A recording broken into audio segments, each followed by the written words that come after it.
Hello everyone, it's Leo and it's time to talk about episode 2 from The Magical Girl and the Evil Lieutenant used to be ARCHENEMIES. As much as I loved the first episode, I disliked the second, and I don't know if I'm gonna like the direction that the series is going. There isn't much to talk about, but still, let's talk about it. So we start the episode with a date with the Magical Girl and the Evil Lieutenant. They are meeting, and the Evil Lieutenant brings her pudding. He brings her food, which is for her a source of comfort. And I feel like in this episode, we can see the stage of vulnerability that she lives in. It's even worse than I thought after watching the first episode. And I don't know, like, it's so weird seeing how innocent she is and how she's being used and she does not notice. I'll talk a little bit more about that later. Like, okay, not by the villain himself, but by other circumstances. But like when he tells her, okay, we are enemies and you should be on your best version of yourself, so you have to transform. And she just transformed. Okay, that was an excuse to show her beautiful transformation, yes. But it's also like a sort of joke. And there are so many gags with him, like getting like extremely infatuated by her in the dialogue, that it gets a little tiring, him breaking things and, holding things hard. It gets a little tiring because it repeats so many times.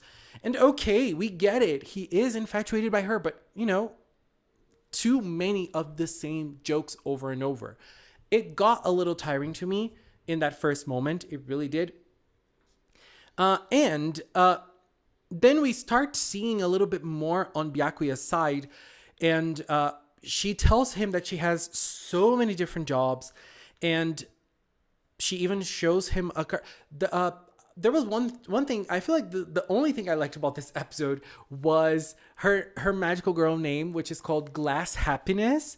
It's a very beautiful name. And then she says something like, happiness is as fragile as glass. It can break at any time. It is sad. It's very poetic, but it's also like the state that she is living in. It matches a lot of the state that she is living in. And then she ends up embroidering something in his costume. He gets all flustered again, and we see some running jokes on it on the evil side when he gets into his lair. And then, we also have that bad joke. One of the things that this series hasn't made clear, at least so far, is Byakuya's age. We don't know if she's a teenager or if she's an adult. Like so far, it's kind of hard to know where she stands, because the mascot that turned her into a magical girl, he is the one who is managing her money. So he picks all of the money that she does from all of the jobs that she does, and he put her on a massage job, which is an adult job.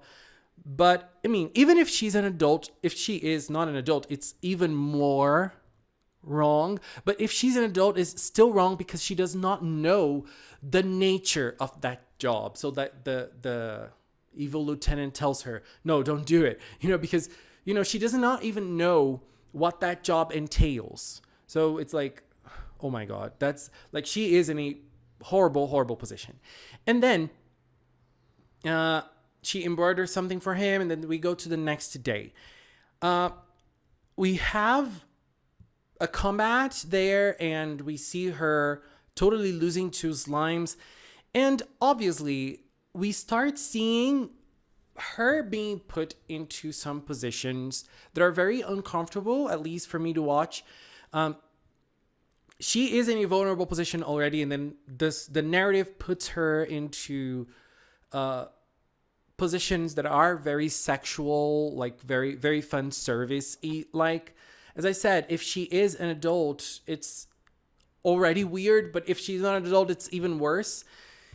And then her white knight in shining armor saves her, but he is the villain. He's not supposed to save her.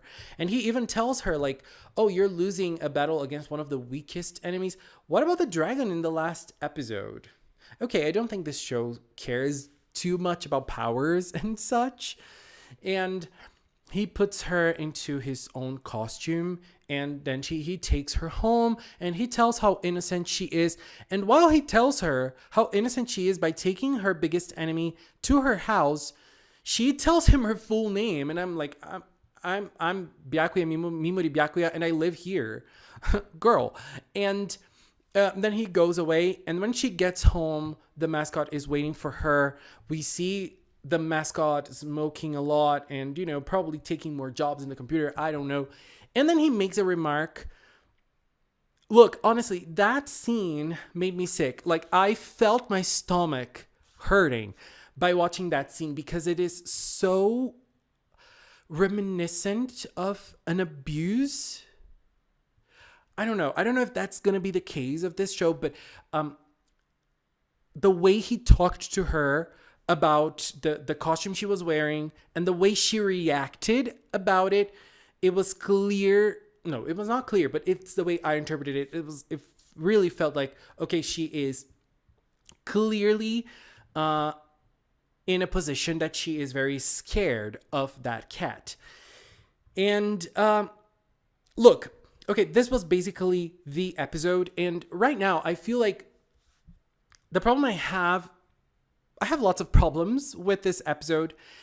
And the biggest one I have right now is that the narrative has put Byakuya in such a vulnerable position. And I feel like the main selling point of this show is the romance between her and Mita.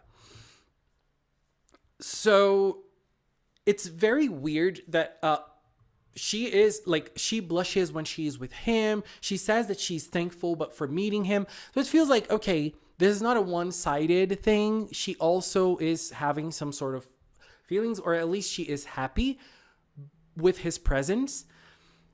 But is she happy with his presence because she actually likes him? Or is she happy because she is getting attention, she's getting comfort, she is feeling sheltered, she is feeling valued by someone? Because she is in such a position that, like, for me at least, it starts feeling a little conflictuous. Like, what is going on with her life right now? That would she fall for anyone who did that for her? So, like, is she actually falling for the character? Or is she just happy because she is getting what she truly needs in life, which is care? I don't know. And I am also not enjoying the portrayal of Byakuya because she doesn't really feel like a character. She feels like a blank canvas for people to feel sorry for, and especially for male audiences to feel like they want to protect her and they want to put themselves into Mita's spotlight. They want to have someone like her for them as well. Does that make sense? I don't know. But I don't know. That's how I'm feeling about this episode. I don't want to judge the show for one bad episode, but I'm a little afraid of what's going to come. So I'm going to wait and see where this series will head us. I'm a little afraid of the direction. Not little, very afraid of the direction that this is going to go. But I don't know. I'm going to give it a chance and wait to see where this will head us. But this was bad. Anyways, this was my view on the second episode of Maho Aku. I really want to hear from you. Did you enjoy it? Did you have the same feelings as I did and did not enjoy it very much? What are your feelings? Please talk about it in the comment box below. Anyways, babies, this is it for now. I want to take this little time to thank the members of the Magical Cinema channel. If you're a member on YouTube, if you're a member on Patreon, if you support me on Throne, thank you very much. And if you've watched up until now, thank you so much as well. Thank you so much for watching, and until next time, bye-bye.